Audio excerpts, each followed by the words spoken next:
Hey everyone, and welcome back to Books with Spice Please. I'm Al. And I'm Katie, and in this week's episode, we're going to be discussing and reviewing Her Wanton Wager by Grace Calloway, with our special guest, Penelope Daniels. Hi guys, thanks so much for having me. I'm so excited to talk with you guys. I write historical and sometimes fantasy romance, and I've written 5 books. One of them is a Christmas romance also. Yeah, that's about it about me. We have read some of your books on the podcast. We've known you through Instagram and books for about a year now, and it's so cool to be chatting with you on the pod. I can't believe it's been like a year. Yeah, you guys I think I was one of your first followers, you were one of mine. So yeah, I feel like we go way back and we've been like supporting each other for almost a year. Yeah, that's crazy. Right? It came up so fast. Yeah. Yeah, and it's been so fun. So when we approached you to record this episode with us, we had asked you kind of what your favorite author was, and we looked for something that I could find in the library. And we got really lucky that we found a ton of Grace Calloway books at the library. That was the author that you had recommended us. Yeah, she's probably my favorite. Most of what I read is like historical romance and also what I write. So I always gush about Grace Calloway. She's probably my favorite and definitely one of my top inspirations for my own writings. And I know that you guys haven't done a whole lot of historical stuff on your podcast. So like I was excited that you guys were like happy to to go a little bit out of what you normally do, I guess, and like humor me with this one. So I hope you guys enjoyed it. Yeah, I really liked it. And I think we did 2 of your books for historical, and then was there another one? I can't even remember. I think that's about it. Most of what we've done is contemporary. Yeah, I read 1 historical romance outside of the podcast this year, but I think that's about it.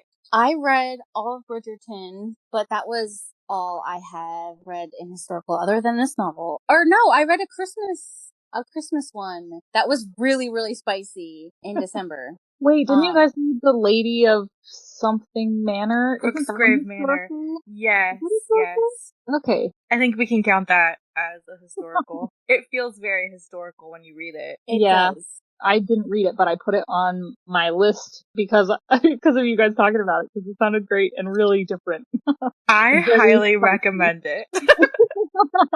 Very spicy. Yeah, next time I'm in the mood for something, just starts on page 1. Yeah. Okay, so this book was 361 pages. I had the physical copy. How did you read it, Penelope? So I bought the ebook, the Kindle version, but I'm a really slow reader, so I actually have my Kindle do like text to speech. That's how I read most of my books. So it was kind of an audiobook, kind of an ebook. Oh, that's cool. I know you've told us about that before. Katie and I need to commit to Kindles. Yeah, because I don't think my Kindle app will do that. Yeah, the app doesn't do it, and you have to have a Kindle Fire. Like a Paperwhite doesn't do it either. So okay.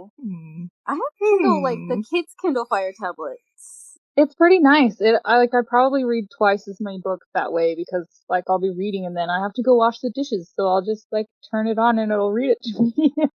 There you go. Yeah, I like listening to books as I'm doing chores. It makes it so much easier. I agree. Yeah. Yeah, I got this one at the library, which is kind of like the rub with the podcast. We're always trying to find books that I can find that are audiobooks at the library. So it's really nice to find authors that have multiple books in the library. So there's so many Grace Calloway books at the library, and so I'm really excited to read more. This one was 12 and a half hours, and all of her books seem pretty long like this. Like, it's a solid length. Yeah, they seem pretty similar, and a lot of them like a lot of romance authors do this where like the characters overlap. So like once you get going, I love that about it. I actually don't love when some authors do that. Sometimes it bothers me because I feel like she's trying to like thrust these other stories on me when I don't care about those characters. I just want to read about my characters. But I think Grace Calloway does it really well. So you just get like a hint. So then when you read her other books, it's like, oh, I remember this guy. I love this guy.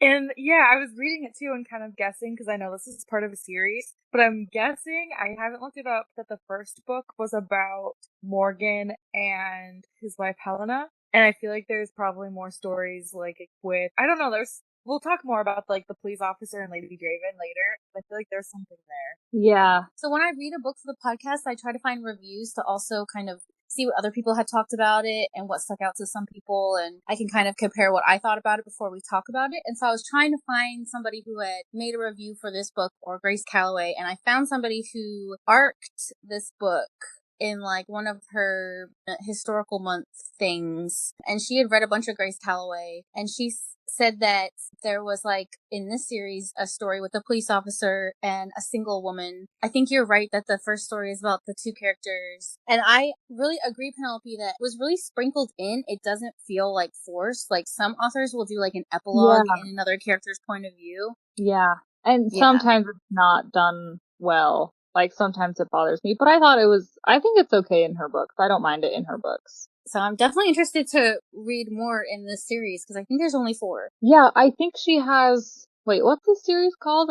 What's this one? Mayhem and Mayfair? Mayfair. So I think there's like 4 in this one, and then I think another one also has 4 or 6, I can't remember now. But I think that even within that, I think there might be some overlap between the 2 series. Just like a little bit, which is kind of fun. I think I've read like 10 of her books now, and I read them all out of order and not in the series together. So like I've mixed them all up in my brain. Yeah, because it is very much like a standalone as well. Yes, yeah, which is important to me. I actually really struggle with series when I don't like cliffhangers. I don't like when you can't read them out of order. I don't know. I'm a mood reader. I don't know about you guys. Definitely a big mood reader. I'll start something and be like, and then I will come back to it later after I finished a different book. Nice. I did that with The Dragon's Bride. Yeah, I'm mostly just been reading for a podcast, so I'm just trying to get through. But yeah, so for this book, trigger warnings.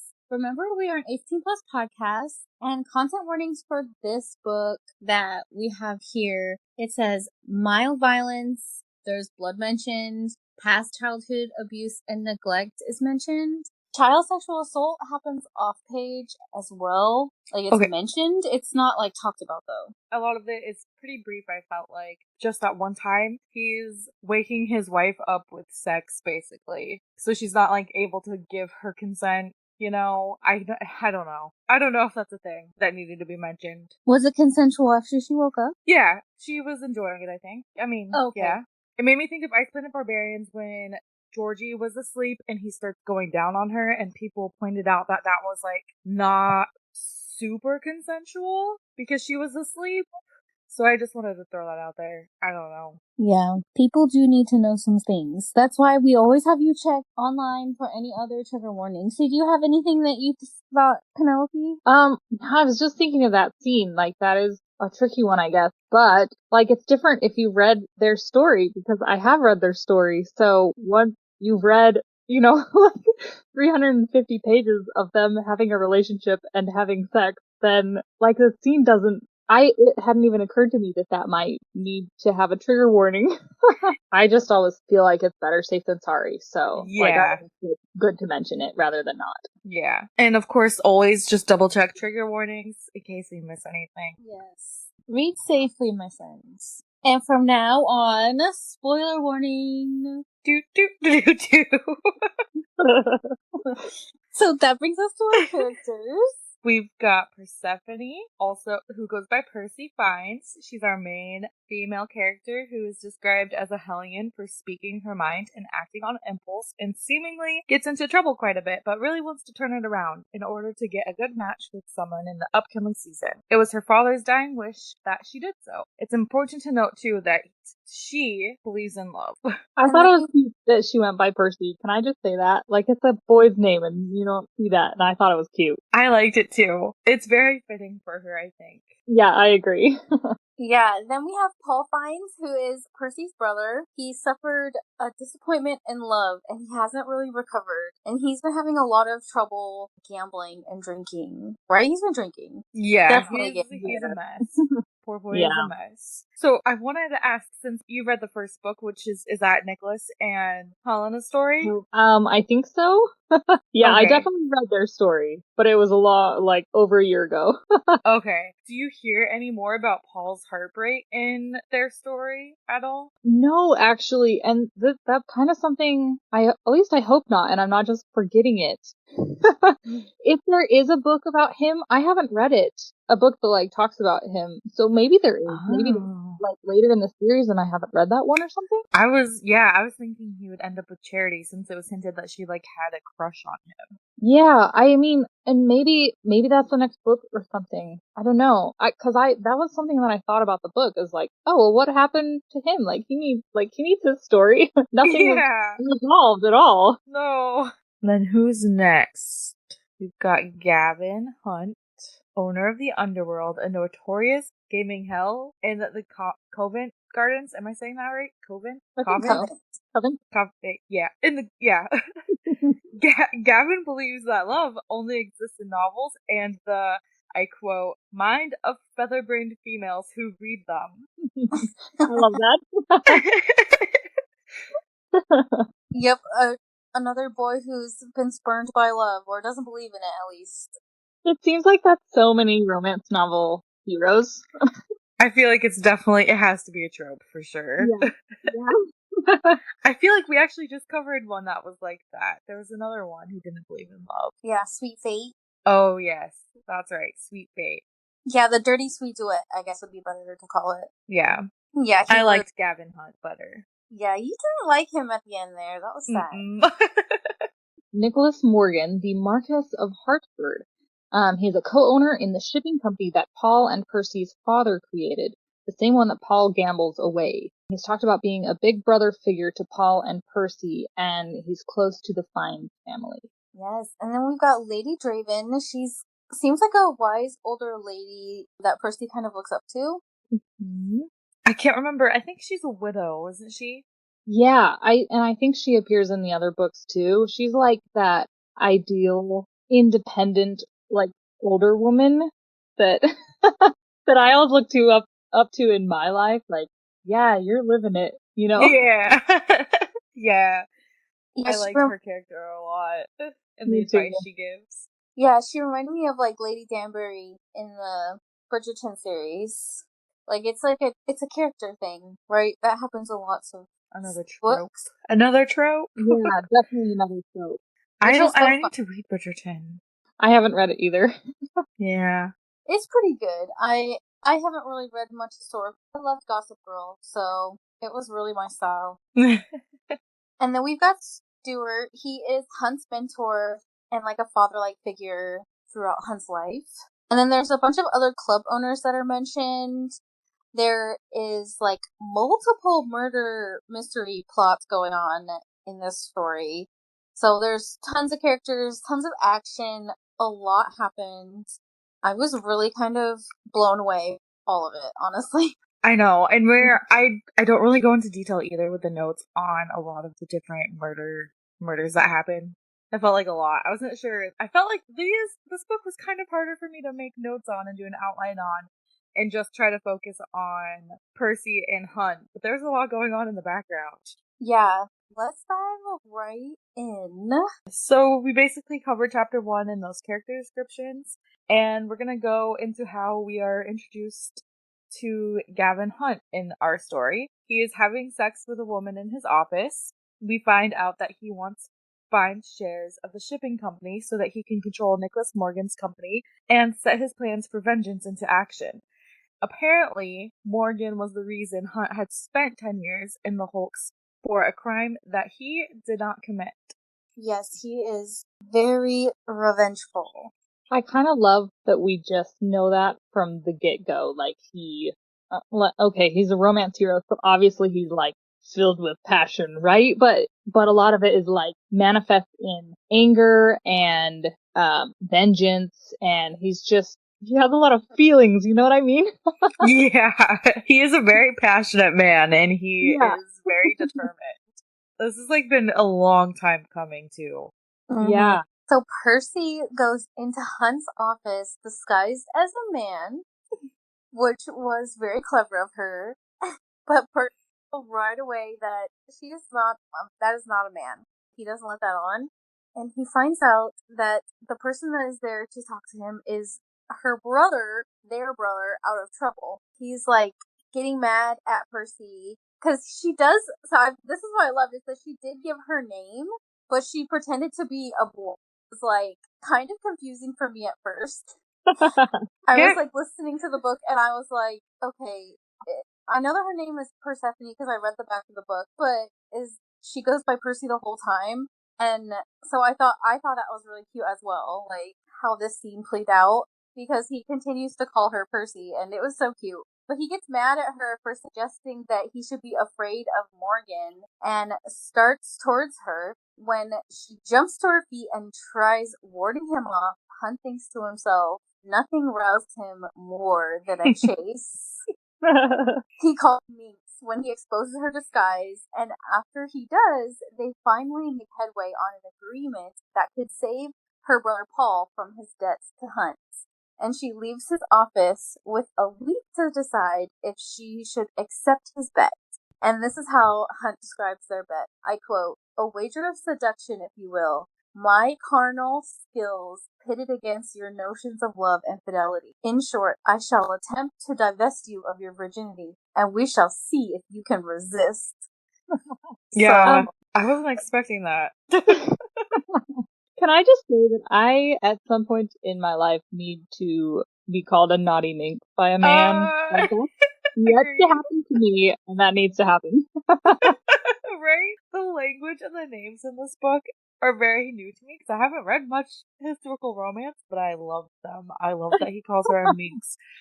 Something that Grace Calloway does in all of her books, the hero always has like a cute pet name for the girl, and I kind of love that. Now I can't remember what he called her in this one though. Buttercup. Buttercup, yeah, that's what it was. Yeah, it was really cute. Yeah, they're all different. One of them is Sprite, one of them is, I don't know, they're just cute though, and I love that. I know sometimes pet names can be kind of cheesy, so this one really is smooth. Like, okay, example I want to give, Priest, when Tyler calls Poppy his little lamb. That one. It was a little much. That was way too much, because he was like thinking about God at the same time, and I was like, oh my God, Tyler, no. Yeah, those books, yeah. Okay, so once Percy leaves, he has Alfie. Did we talk about Alfie? Oh, we didn't. No. We didn't. So Alfie is like he's like a young boy that kind of works for Hunt. So when Percy leaves, he makes Alfie follow her and like keep tabs on her, but makes sure that he knows he's not to like pickpocket her. I kind of loved Alfie and that whole dynamic.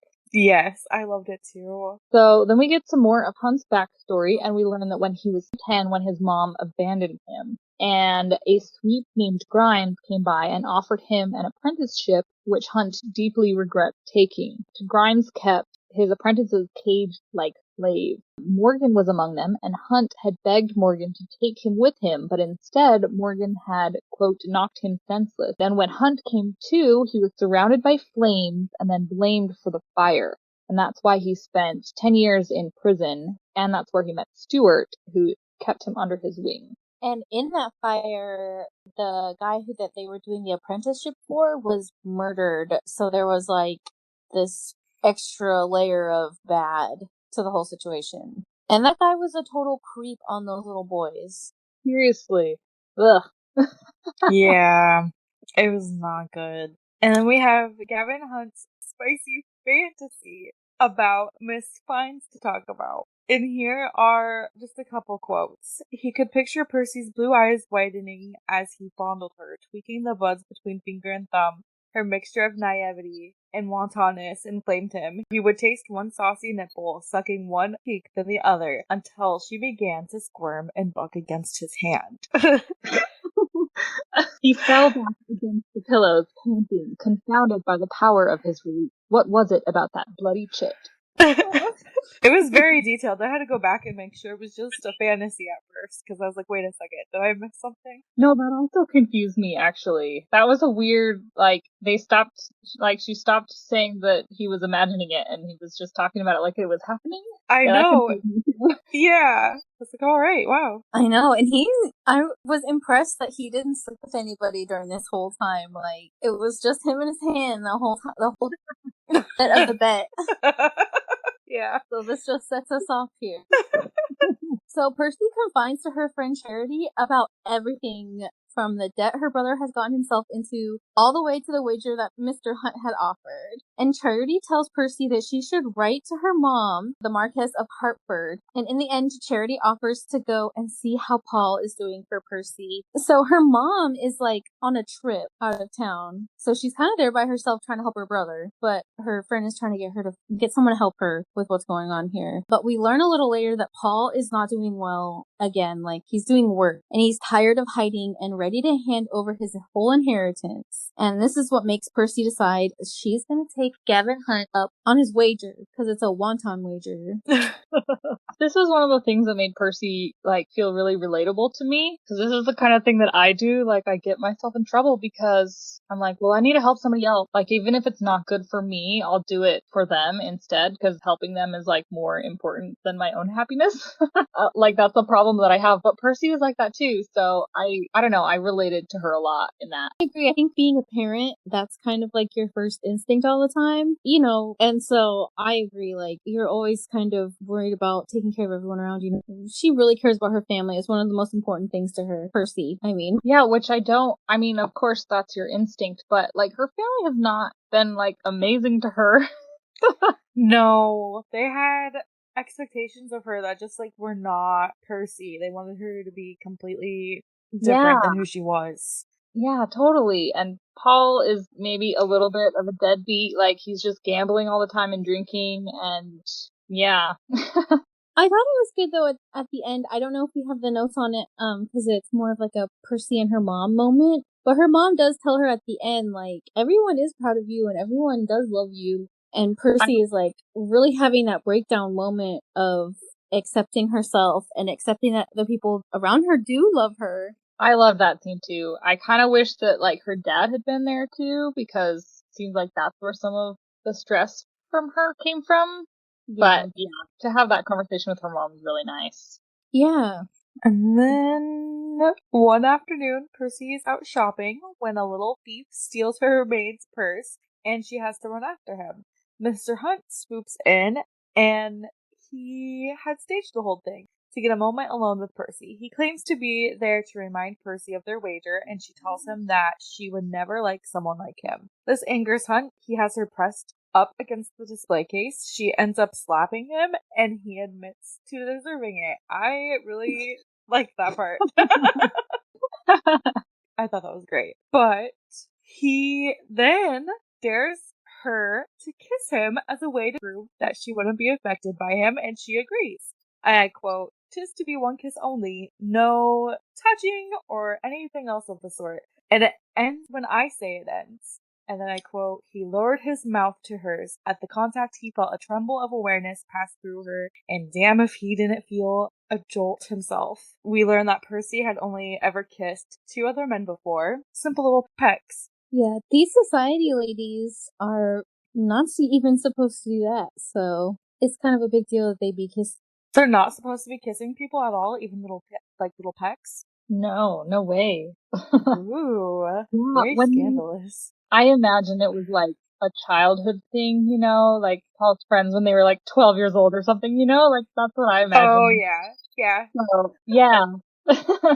So at a ball that Percy is attending, she's eavesdropping on a group of guests, and they start talking about how the only reason that anyone is paying any kind of attention to Percy this season is because of the dowry she has. And then Lady Draven intervenes and drags her away. They get talking, and Percy asks for help for attracting Lord Portland's affections, and Lady Draven agrees and gives Percy pointers that seem to work because he asks her for a dance, and then they end up going for an afternoon stroll soon after the ball. And meanwhile, Mr. Hunt cannot stop thinking about Percy. Even though he wishes that he couldn't, that he would stop thinking about her. I quote, like a pebble trapped in his boot, thoughts of her poked him, constantly. He couldn't get their kiss out of his head. Apparently, she didn't have the same trouble. So she's really getting under his skin now. And Sorry, I was just gonna say I really like the descriptor of a pebble and the boot. I like that too. That's a good one. Yeah, I can imagine it very easily. It's annoying. That's one of these things about the historical romances that have been really hard for me to read in the past, is there's so many descriptors kind of distracting for me, but with the audiobooks, it makes it really easy for me to stay on track. So I'm actually able to read stuff like this now, which has been really nice. Yeah. But yeah, Percy is definitely starting to get under his skin, and she shows up in his office moments after he has these thoughts, and she agrees to his wager. And he convinces her to seal the deal with another kiss, which she is at first opposed to, but then he makes it a contest. When he first kisses her, she tries thinking of other things to distract herself from the way that it feels, but she fails. I quote, he tasted of decadence, of freedom. He probed boldly, and she responded with an ungovernable need rising within her. And when they pull away, she sees that buttons of his waistcoat had popped free, and she can't believe that she had done that. She's like, get them naked.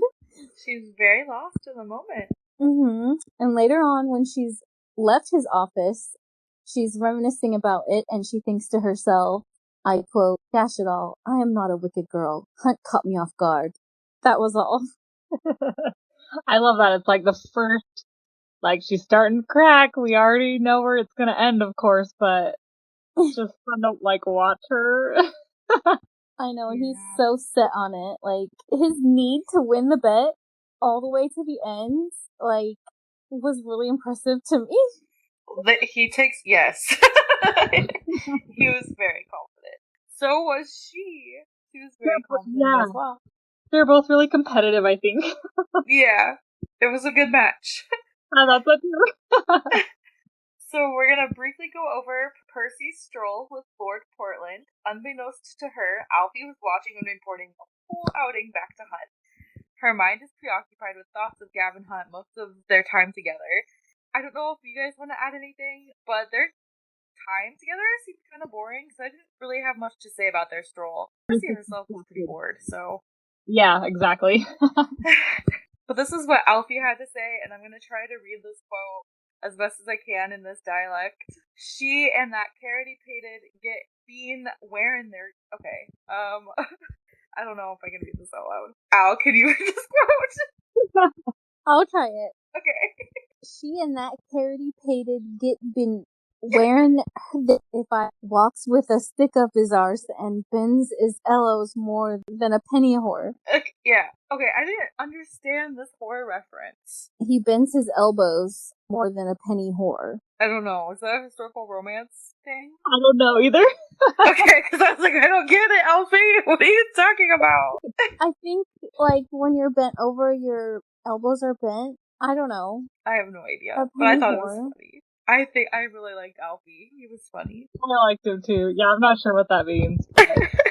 Somehow, even though I don't know what they're talking about, it still paints a picture. You know what I mean? Yeah, it really does. And a stuffed shirt. That isn't the only time somebody gets called a stuffed shirt either. I found that really funny. So now it's time for some real excitement. Percy's outing with Gavin. Maybe one of my favorite scenes, actually. So it's about 10 at night when she meets him and he takes her to Vauxhall to watch an opera. He's brought her a disguise to put on to protect her identity, and she puts it on before she leaves the stagecoach, and she uses a fake name for the night. Which, I have to add, I love that about him, that he was, like, thinking ahead for her well-being, that he, like, brought a wig for her. Like, yeah, it was very thoughtful. Yeah. So her strategy for the night is to keep as much distance between her and Hunt as possible and to stay in the public's eye. Then after dancing, Gavin wants to take her to a special spot to watch the fireworks, and of course, it's away from the public. They get a little bit lost before they can find the spot, and men who had been following them attack Gavin and Percy. He tells her to run, but Percy is no coward, and she stays back and helps Gavin. And here's a quote: "She yanked off her slipper and rushed into the fray prey. She glimpsed the attacker's look of surprise the instant before she let loose the contents of her shoe. Gravel and sand sprayed him directly in the face. She's really sticking up for her mans. She kind of reminds me of Rapunzel in Tangled. Oh, totally. I could see that. Yeah. With her frying pan. That's so cute. Gavin and Percy take that opportunity to run off to the guard station and manage to get away from their attackers. Gavin ends up scooping Percy up into his arms and carrying her the last bit of the way there once he sees her kind of limping along. And at the guard station, things get a little spicy between Gavin and Percy. I quote, "Hell's teeth, she was so sweet. His eyes closed with the pleasure of it, with the unbearable hunger he felt." And easing her back onto the table, he kissed the smooth curve of her breast, licked in teasing circles towards the light peak. But things don't progress much further because he starts to feel guilty and doesn't want to take advantage of her. She was just attacked and running from dangerous men. So this is the first time that he doesn't think about his bet over top of being a decent person. He's getting his conscience back. It, like, they also have the little hint about him with the kids, like him with Alfie, like little snippets where you start to realize, like, oh, he's like a nice person, like underneath his rough exterior where all he cares about is revenge, and like, oh, he's actually like kind of a decent guy. Yeah, I kind of got the impression that he didn't like to admit how decent he actually was. Yeah, that's a good way. I agree with that. But a few days later, Percy goes to Lady Draven for advice on how to tell if she's found the one, and this was just my favorite piece of advice. Marianne, Lady Draven, tells Percy that the right gentleman is, I quote, "the one who values you for who you are, who sees your flaws and cares not a jot. When you are together, you love not only him, but yourself." And then, I really like that. Yeah, I have that one down at the bottom too. I loved that quote. I saved it too. Yeah, and then Percy asks how she can fend off unwanted attachment, and Marianne says that she can, I quote, "drive him away with your gender-given talents," which I thought was hilarious. I love this advice because it's like How to Lose a Guy in 10 Days. That's what I was gonna say. Yes, okay, I love that movie. She even got the little dog and everything. Yes. I don't think I've seen that movie. I think I was little when that came out, right? What year was it when it came out? I don't know. 2010? I don't know. Oh, 2010, I wasn't little. No, I think okay, it's never before mind. that even. Yeah, I don't know. It's like Kate Hudson and Matthew McConaughey. Yeah. I think I saw that movie in theater with my mom and grandma. Yeah, New York. But I don't remember it. It's so good. Oh wow, 2003. Okay, yeah, I was way off. Okay, yeah, so there's that movie, and then there was another movie with an older actor. What is his name? He was in, what is his name? Jack Nichols. Both of those movies, I think, came out around the same time, the movie that Jack Nichols was in, and it was really awkward because 2003, I was like, what, 8, 9, maybe? And I saw those movies in the theater with my mom and grandma. It's like, oh. Yeah, those are not movies I should have gone to the theater to, but I remember them vividly. Well, parts of them. Anyway. Well, so I'll describe the scene because there definitely are some similarities between the scene in How to Lose a Guy in 10 Days. So Percy uses the advice that Lady Draven had given her to, like, get rid of his attachment to her by being super annoying.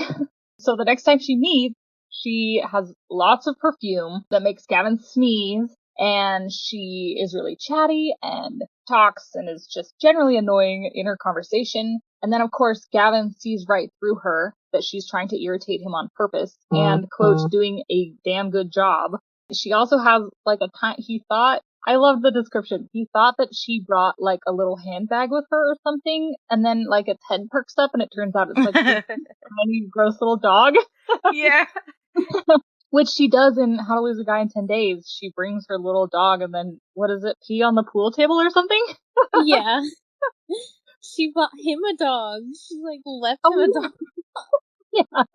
She's like, he's our dog. She got them matching outfits with the dog. Oh my god. It was so good. But yeah, Hunt decides to play her game with her and takes her through a secret passageway to show her more of the club. So he's like, you are being annoying, but I will still take you out with me. He tells her that there's a part of the club that she can't see, and he leaves her alone for a moment, telling her to stay right where she's at, and he'll be back in a moment. And that gave me, like, really after vibes. I was like, that's annoying. We don't like to be put in the corner and told to wait. But we know that, you know, she doesn't listen, and he knows that she won't listen. Yeah. So she sneaks out and peek and sees people having sex and drinking everywhere. And before she can get back to where she was supposed to be, Hunt catches her. I quote, "Don't be afraid of who you are. You're perfect, Percy. Passionate and brave. Everything a man could want." So he starts laying the lines down. He offers her a truce that they'll continue the wager and her virginity will be safe for the next 3 meetings, but they can explore other avenues of bliss in the meantime. So things get pretty spicy, and we're going to take a lot of these quotes when we do go to our spice rating section at the bottom. But here's some dry humping, dirty talk, and everything going on. Do you like having your pearl tickled? Do you want me to diddle you harder, faster? I'm kind of surprised that we didn't see more of the club in this. Like, so this is kind of like a Hades Persephone retelling, right? But so his club is the underworld, but this was kind of the only like real look into the club that we actually saw, and I was surprised by that. I agree. I thought we would see more of the club as well, because it's mentioned occasionally that he has the club. Hell? Is it just called Club Hell or something like that? Oh, like a gaming hell? Something like that. Yeah. So every time they mentioned it and like the kind of the poetry of it all. I loved at this point though that they had started to break their previous agreement already to like he's letting her know that she's safe with him for the next couple meetings and that he's not gonna have sex with her, but she's allowed to explore her sexuality with him. Yeah, I thought that was kind of fun and like, well, because I think if he hadn't done that, there would have been like too much pressure. Like she wouldn't have been able to enjoy herself because she's just thinking about the wager and like her determination to resist him. So I feel like it had to kind of be that way. He just knew that she was going to eventually give in. Like I felt like it was kind of caring of him. Yeah, I agree. Well, and he's obviously very experienced. Like the first time we meet him, he's literally having sex with some prostitute. Like he knows what he's doing, and she's inexperienced. So like he just knows that she's gonna cave at some point. So he's just gonna like let her enjoy it for a while. Yes, I love that about these historical books. How they're like always watching the little Mrs. reactions, and they're like, she doesn't even know. Yeah. So we're going to be skipping forward a bit. Hunt is thinking that perhaps marrying Percy is a good form of revenge against Morgan, and he secretly meets with Percy in the bookstore aisles. Percy tells Hunt that she has no intentions of encouraging Lord Portland anymore. This pleases Gavin, as he's starting to feel pretty possessive of Percy at this point. A man attacks the pair, and although Gavin gets a punch in, the attacker is able to get away, but drops a dagger. And the dagger has Lion's mark on it, who he believes is behind the attacks. And Lion is another club owner, kind of like a rival of one of his rivals. Yeah, this is when the plot thickens. When all the murder starts. The murder. Yeah. So jumping forward a little bit more now, we're put into Nicholas's perspective for the first and only time. So he had just woken up for the morning, still in bed, and he decides to wake up his wife by sucking on her nipples. He lines her entrance up to his dick, and before he can enter her, there's a knock on the door. Anna Fine says that they must go because her children need her, and off they go. Nicholas Morgan, Gavin Hunt's great enemy, is returning to London. I kind of liked that she put that little bit in of his perspective. Oh, that's what I was gonna ask, because I actually don't really like that. You didn't? I thought it felt very dramatic. Yeah, I almost wish that it was either like a regular thing in the book or not there at all. You know, like just having one scene like that, That's true. I don't know. But I mean, that's just personal preference, you know. I think it's something that could have been easily taken out too and not necessary, but For me in the audiobook, it was like I was listening to it, and I kind of understood that it was somebody else, but I was like confused about who it was. The perspective change kind of threw me off several paragraphs in before I realized, oh, this isn't our main character. But meanwhile, back in London, a man named Magnus has just told Hunt that Paul now owes a bunch of money to a man named O'Brien, and he and his mentor Stuart discovered Lion has been killed. So Paul had gone to Percy, and she gave him everything that she had, and it wasn't enough to pay off his debt to O'Brien. So Percy goes to visit Hunt and sees what they can do. When she gets there, she sees Evangeline hanging all over Hunt and like tossing sex toys around. And her reaction Like, he brought a bag of sex toys with her into his office and, like, dumped them out on the table. She's like, we're going to do this here and now. I quote, "Get your hands off of him. I am with him." And Gavin reassures Percy that he hadn't seen Evangeline since they had met up. Like, he hadn't slept with anybody. He's reassuring her that, like, ever since their wager, he's not getting chlamydia. I guess I shouldn't have been surprised because it's Percy, but I feel like point where we got that third act breakup, and I'm glad it didn't happen. Yeah, me too. Yeah, I agree. It was, I'm really sick of that third act breakup right now. So I'm really glad it did not go that way, and they still had their wager going. I don't think Hunt would have let her go anywhere anyway. That's true. And I think she's too competitive to have backed away. Yeah, that's helpful for her. But this whole event leads up to Gavin opening up about his past for the first time ever to anybody, and he opens up to Percy. He tells her about being sent to prison for the house fire that he didn't start, and that he spent 10 years in prison. So he really became a man on the inside of jail. And that his mentor Stuart was the one that had given him the scar on his face while he was in prison to make him stronger and stuff, like, you know, some wild crap. So this is why he likes control so much. And in the bedroom especially, because his life has been so hard and chaotic. And Percy tells him, "When I am with you, I feel truly myself, truly free as I have never been before. You don't judge me or try to make me into someone I am not.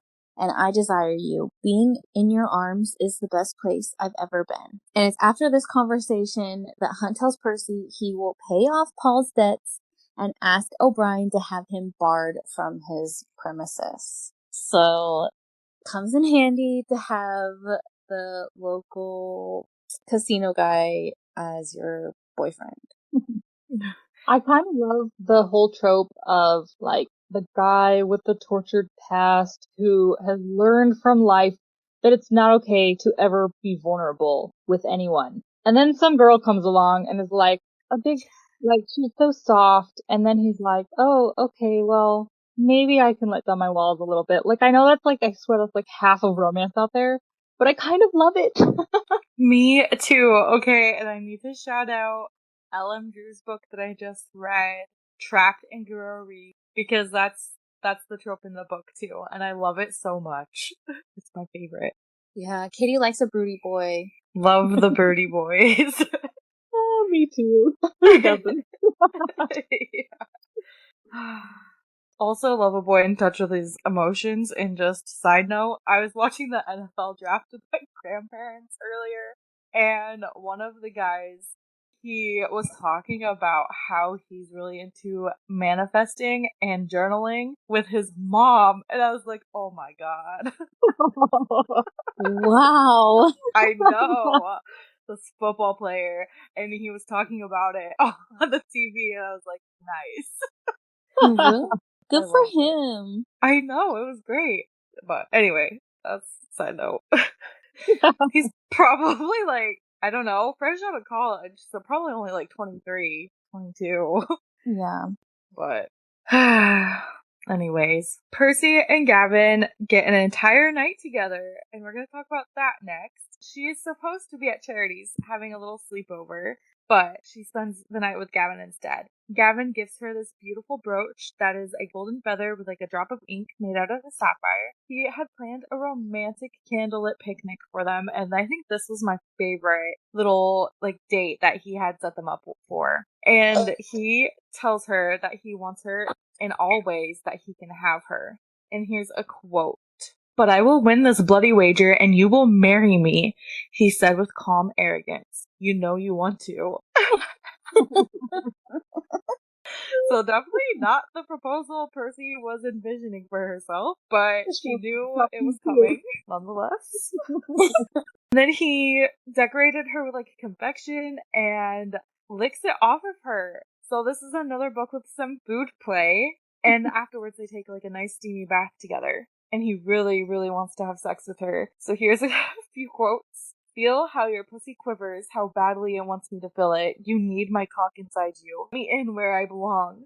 But she won't betray her brother and lose the wager to him. He's about to tell her that gaining her brother's shares of the company that her father had started is more about Morgan and not about her brother Paul when they hear gunshots. Food play, yes or no? I'm on the fence about food play, but I loved how they did it in this scene because it was done in a way that wasn't like too weird. I agree. Sometimes it gets weird in this. Yeah, I agree. Yes, I think I've only read one other book that was recent with food play in it. And it's okay. I can good with or without it. You gotta be careful with being a woman where that stuff goes. That's true. Yeah, I'm kind of on the same page with you. Like, if it's in a book, then okay, but it's not like a thing that I get really excited about. No. I really like how he phrased it as like, "This is me taking care of you." Oh yeah, I love that too.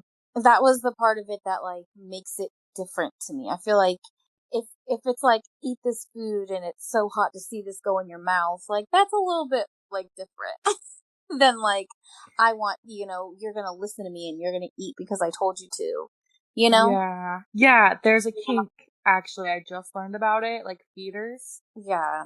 But yeah, I don't know. So, yeah, I okay. don't know. Yeah. So resuming after they heard gunshots. So Paul is outside of the underworld drunk and waving a gun around. He'd heard from people who said that they worked for Hunt, that Hunt had seduced Percy and he's there to put a bullet through his head. Percy rushes forward and stands between her brother and Hunt. They all three are bickering back and forth when more gunshots go off and Stuart collapses on top of Hunt. He's been shot. Gavin's guard gets the brutes that had fired the gun and is safe again. Nicholas Morgan, along with the Thames River policemen, arrive and Hunt gets his moment, or at least he thinks he does.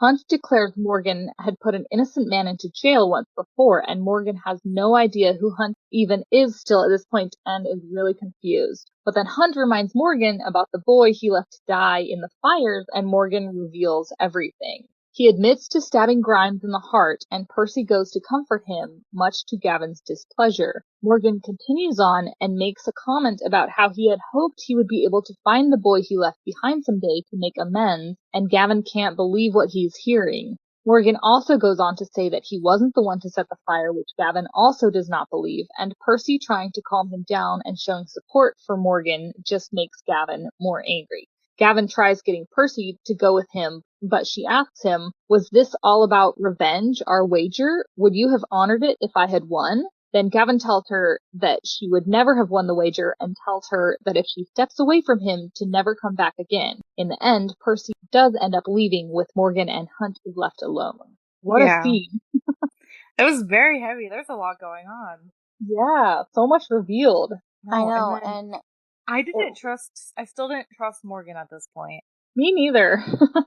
I trusted him. I couldn't wait to see what happened next. This is when I realized, oh yeah, this is a murder mystery. It took me this long, and I was like, this isn't just like a romance novel. There's this other stuff happening on the side.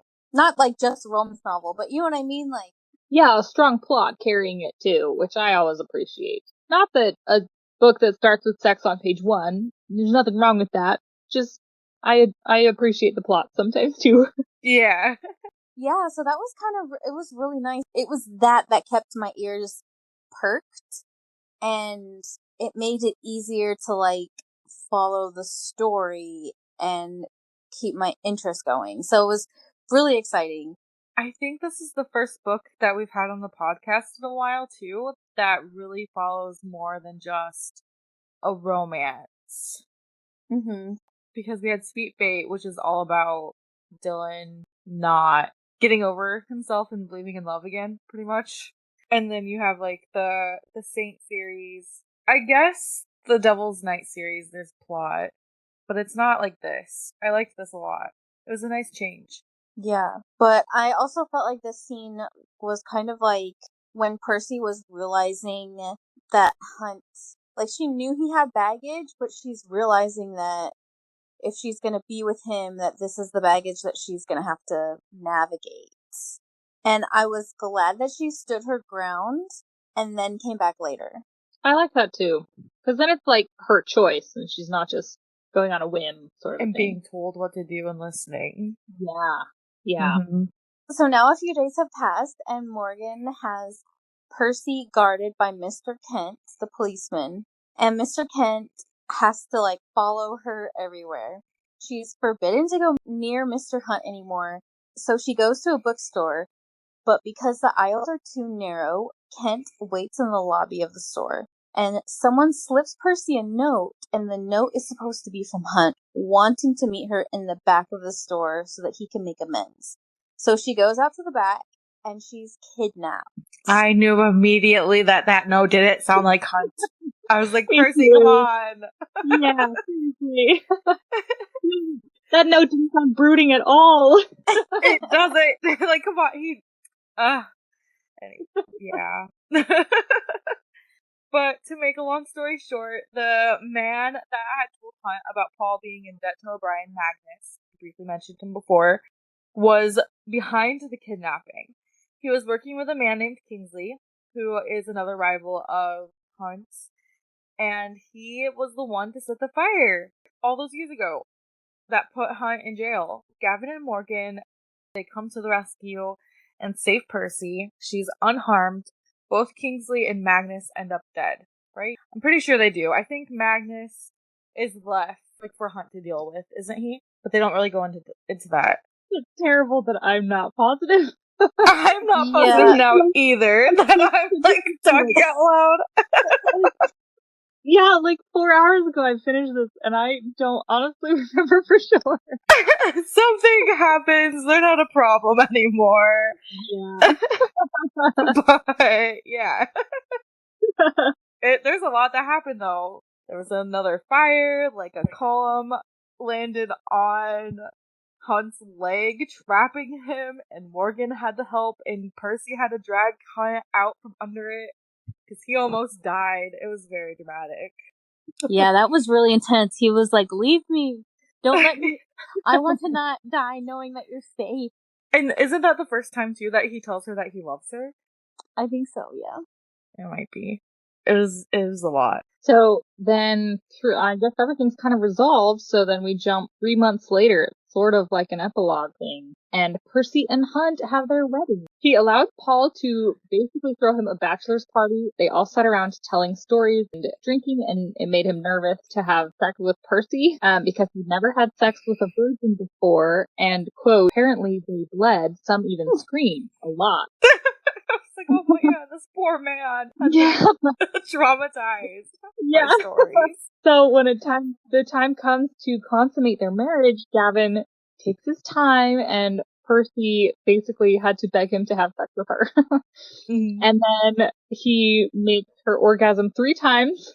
And that's when she takes matters into her own hands and tells him that she's ready. Here's a little quote. Slow, sturdy thrust that took away her innocence and replaced it with something far more wondrous. When they're done, he teases her and reminds her that he won the wager because it was only their 5th meeting together. I didn't even put that together. I know. I was like, oh my gosh, this guy did not. What a man. Yeah. He says, if it's any consolation, Percy, I might have taken the wager, but you have won my heart and soul. Oh. So cheesy and sweet. I know. I love it though. Yeah. And then that puts us in the epilogue. Hunt had sold his club. Percy finished her book, The Perils of Priscilla. There had been like little pieces of her book throughout the story, which I thought was really fun. That I had seen other historical romances do similar things. Her book is doing super well. It's flying off the shelves. Percy's mom adores Hunt, especially since he opened up a school for kids that need help. Like, they call them foundlings. And Percy tells Hunt that they are expecting a baby right at the end. So that wraps up the story. Yeah. Mm-hmm. Now, do you want me to do my translation? Yes. Do. I don't know why. I feel embarrassed to do it when we have got guests. Oh, you should. We need music, Al. I need to get a keyboard. You do a great job. Thank you. Anyway, now that brings us to our rating when we talk about whether the main love interest was a book boyfriend, husband, or if he just belongs in the garbage can. I love that rating system. Yeah. Well, book husband for me. Me too. I agree. He, like you said earlier, he's so passionate. I never really thought about it that way. And I love that descriptor. And I think that makes a good book husband. I like how he takes care of her too. And he's very thoughtful. He's great. I loved him. Yes. And he called her his. He was like, "You're mine." And she was like, "That goes both ways." And he was like, "That's fine with me." Yeah. I loved it. Too. He didn't want to change her and loved her just exactly how she was. It was great. I love love just what Lady Draven said. It ended up coming true. It was perfect. Yeah. And that brings us to our spice rating. So we have created an acronym for spice. It goes sexual tension for S, penis and pussy for P, intercourse for I, communication for C, and erotic kinks and tropes for E. So we're going to start talking off about the sexual tension. What did you guys think of the sexual tension in this book? I loved it. The fact that they have a wager going on about whether she's gonna have sex with him. I don't know. It's a fun setup for every scene between them. Is it gonna happen this time or not? I liked it too. I thought it was very tension filled. And I love that touch at the end that he was still too scared to go through with it at the end. Yeah. So that was sweet. And I think that they're enemies to lovers, right? Not really though. They're not enemies, but he's got beef. I don't know. Brother, so, I mean, kind of, because it's like a family. She's defending her brother against him. So I think that counts. I don't know. I mean, yeah, he's like an enemy against their family. He plans on destroying their father's company. So I would say it's enemies. That makes him sound so evil. Well, I mean, at first I think she thought he was a little evil before she got to know him. He's got a scary scar on his face. And that brings us to P for penis and pussy. Yeah, I have a couple of quotes. Normally this part's to talk about if anything's described. I don't know. And he talks about her pussy a lot, and I quote, "You have the sweetest pussy, so soft and lush. Shall I pet it, make it purr?" I thought that was interesting. He's got a way with words. Yeah. Calling her clit a pearl. I liked that. I think that's kind of common in historical romance. The pearl? It's kind of funny how the term, I don't know, they get used over and over again. But I've heard pearl a lot. Or I haven't, so I need to read more of these. Yeah.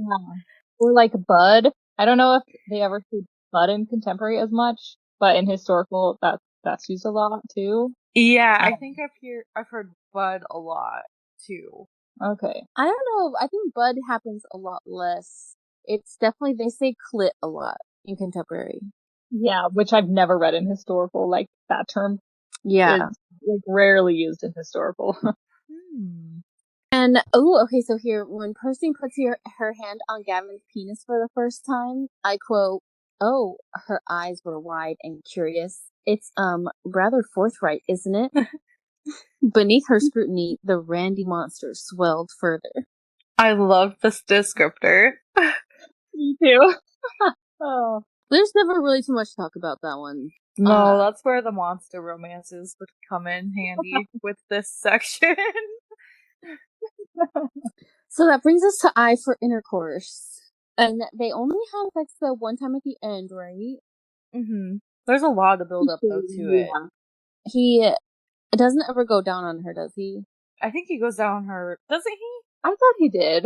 Yeah, Does I thought he he? went down on her a couple of times. Yeah. Was it a couple times? Yeah, and then she goes down on him once, I believe, and he was so taken aback because he was thinking about how if he were to go to pay for that, it costs extra. Yeah, he was like... He was very shocked. That was so sweet. He was like, I'm not paying you, don't do that. Yeah, I know. I was like, oh no, it's okay. It's okay, Gavin. People do want to do that just because they want to. It's not too much of a chore, buddy. But yeah, this was way spicier than I expected, which was so fun. And I don't know why, like, Bridgerton isn't crazy spicy, but the one historical romance that I read at Christmas time was, like, crazy spicy, too. Similar to this. So that was a lot of fun. I think this was actually less spicy than her other books, to be honest. Ooh. Like, I think the first book of hers that I read, like, the opening scene is, like, the two main characters hiding behind the drapes in some house or club or something, watching people have a threesome in the room, but, like, hiding behind the curtain so they don't see them. oh my gosh, that's funny. That's the opening scene. So, yeah. Her books are pretty spicy, but I think she does it really well. Like, it's tastefully done. It's not too much. Yeah. I agree. I'm excited to read more. Me too. I'm definitely going to get more. I ordered that book you had mentioned that was A Friends to Lovers by her. And then that brings us to communication. How do you think they communicated and the communication throughout the story was? There wasn't a whole lot of miscommunication, was there? Yeah, that's what I was just thinking. I don't think there was, because I don't really like that in books when, like, all the problems would just be solved if they would just talk to each other. I don't really like that. Yes, I hate that. It's very annoying. It happens just seems, a lot. I know, I agree, and I think it just seems kind of lazy. But I loved in this that most of the conflict was, like, external. It was like the murders going on and the issues with the brother. So the couple, the drama was outside of their relationship, and I like that. Yeah. Yeah, and Percy wasn't just gonna let Hunt get away, and Hunt wasn't just gonna let Percy get away without talking about it. It felt like to me, you know? Yeah. Oh yeah, when she walks in on the other prostitute lady trying to have sex with him, like, she sent her out and then they were gonna talk about it and then they talked about it. Like, yeah, she's not gonna have it any other way. Yeah, I love that. And so Mr. Kevin Hunt is also, he's got a way with words, like we had said earlier. And here's another fun quote from him. I love your tits, he growled. I want to suck these pretty nipples so hard they'll remember my kiss. Do you want me to? So. Yeah, I like the way he talks in this book. Mm-hmm. He's a good talker. Yeah, that's something I love about romance novels. Dirty talk just comes across so well. If you said any of this stuff in real life, it would just sound so ridiculous. Like, if someone said that to me while we were having sex, I would bust up laughing, you know? But in romance novels, it's like, yes, give me more. Right? It's so funny in real life. But in the books, it's like, yes. I've had to really embrace the laughter in my life. Because this kind of stuff is so fun in real life too. You just have to, like, be open enough to laugh about it together. And I think that that's really fun. So reading these books and, like, laughing about them together, I think it's just so bonding. Love you guys. That's what I love about the whole romance community. Like, I don't think anyone completely takes themselves seriously. We're all just here to have fun. Like, that, and I love it. Yeah, for sure. Yes, and so that brings us to E, erotics, kinks, and tropes. There were a couple kinks that stuck out. like praise and is a self-made man. Oh, as a trope? I think that's a trope. That was a trope that I had when I was listening to the videos that I was earlier about historical romances. This one girl was talking about it. She had like a bingo card, and self-made man was on the card. And this book was on there, so I've added that here for my research. I definitely think that's a trope in historical. Maybe it is more in historical. Okay. Yeah. Especially like the poor guy from the street becoming like, you know, a wealthy business owner or merchant or tradesman or something. Yeah, definitely a trope, I think. And is there any other tropes you guys saw? I mean, mixing with kink tropes, like there was some food play. Didn't they have sex in a bathtub? Did they have sex in a bathtub? Well, they were about to. They were very close. Yeah, so those two come to mind. I mean, this is kind of supposed to be a Hades and Persephone retelling, which I guess is like a trope. Though, if her name wasn't Persephone and his club wasn't called the Underworld... Oh my god, are you kidding me? This is a Hades. This is a Hades. Yeah, no, that's what I was gonna say.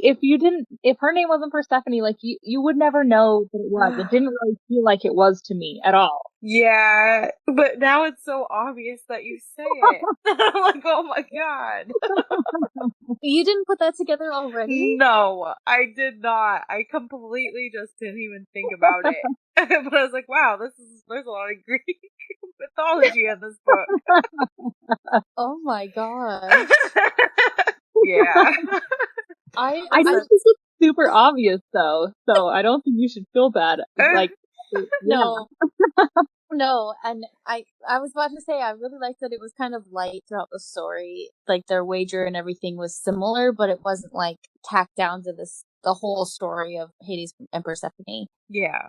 But yeah, so what do you think your overall pepper rating would I'm not positive how you guys rate that, so I'm not sure. feel like yeah, it's no right or wrong. It's answer. not too serious. It's not serious. Yeah. Like out of 5 or yeah. Oh yeah, out of 5. Like just random, I guess. Honestly, let's see. Probably like a 3 out of 5. Like they only officially had sex like one time. Mm-hmm. I don't know. It was pretty steamy though. I think 3. I think 3 is a good number too. And I agree 3. A part of me wants to go like 3.5 because it was steamier than I expected, but I don't think it's definitely not 4 pepper. Yeah, there was a lot of tension, which is kind of spicy, but not actual sex. I don't know. That's kind of tricky.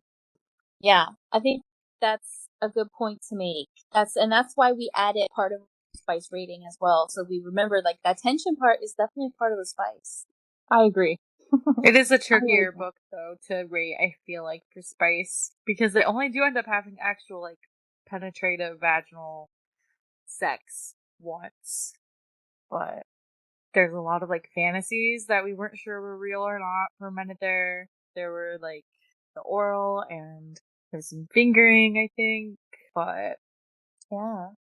So that brings us to our book review. How did you guys review this book? I gave it a 4 stars. I really, really enjoyed it. It was really great. I think I would also give it 4 stars, and I feel bad for doing this, but I always do this with authors. Like, this is a great book, but I didn't like it as much as her other books, so I dock it a star because her other books I like more. Is that stupid? No. At your rating is your own, and I feel like 4 is still a really great rating. It is, yeah. I really enjoyed this. It was really easy to get through, really easy to read. Mm-hmm. So people talk about how they like read heavy smut for months and then read a fantasy book and have a hard time at first with that. I kind of struggled at first in that similar way reading this historical romance. I was like, whoa, hold on a second. Gotta recalibrate for the new. But the way that I rate books, I've started rating them or star rating them or whatever, is if it's a 5-star book, it probably I would like want to read again. Right? And so so I think for this one, I think it would be a 4-star book because I really liked it, but I don't know if I want to read it again, but I want to read more books by her, you know? Yeah. It was really enjoyable, and I feel like I've only dibbled my toes in the historical romance so far, and I really need to just like let loose and invest Go more wild. time on it. Yeah. Thank you so much for talking with us today, Penelope, about her Wanton Wager by Grace Calloway. Yeah, thanks for having me, and thanks for humoring me by letting me pick the book. Yeah, of course. I'm glad Yeah. we read it. We needed a good historical romance too, since it's been so long since your book. Yeah, and that has been a while. Yeah. Yeah, that was November, I think. Which, by the way, don't forget to go check out Penelope's page and check out her books. They are amazing, and they're very, very cute. Well, thanks, guys. I think we're definitely going to have a couple more of your books on the podcast this year, so everyone keep an eye out for that as well. We reviewed Snowdrops in Spring and Jasmine in Autumn last year on the podcast. I think Foxgloves in Summer is coming out. We plan right now for August so that we can still get that summertime book. Yes. Yay. Yeah. Good time to read that one. Yeah. It'll be perfect. So, join us next when we read The Reckoning by Carolyn Peckham and Susan Valenti. We are live on Instagram for Friday Night Spice at 6 p.m. Pacific Standard Time, 9 p.m. Eastern Standard Time, most Fridays, where we talk about this week's podcast, and we're going to start talking about other stuff eventually. So keep an eye out. We've got that one under construction. Yes, be sure to like, comment, and subscribe, and do all of the engagement things. Talking with you all and seeing what you think about these books and topics is why we are here. Don't forget, you can also find us on TikTok, Facebook, anywhere you can find podcasts, the WeTube, and YouTube. See you next week. Until then, Stay spicy. Wow, what an ending. What an outro. Yeah. Thank you so much.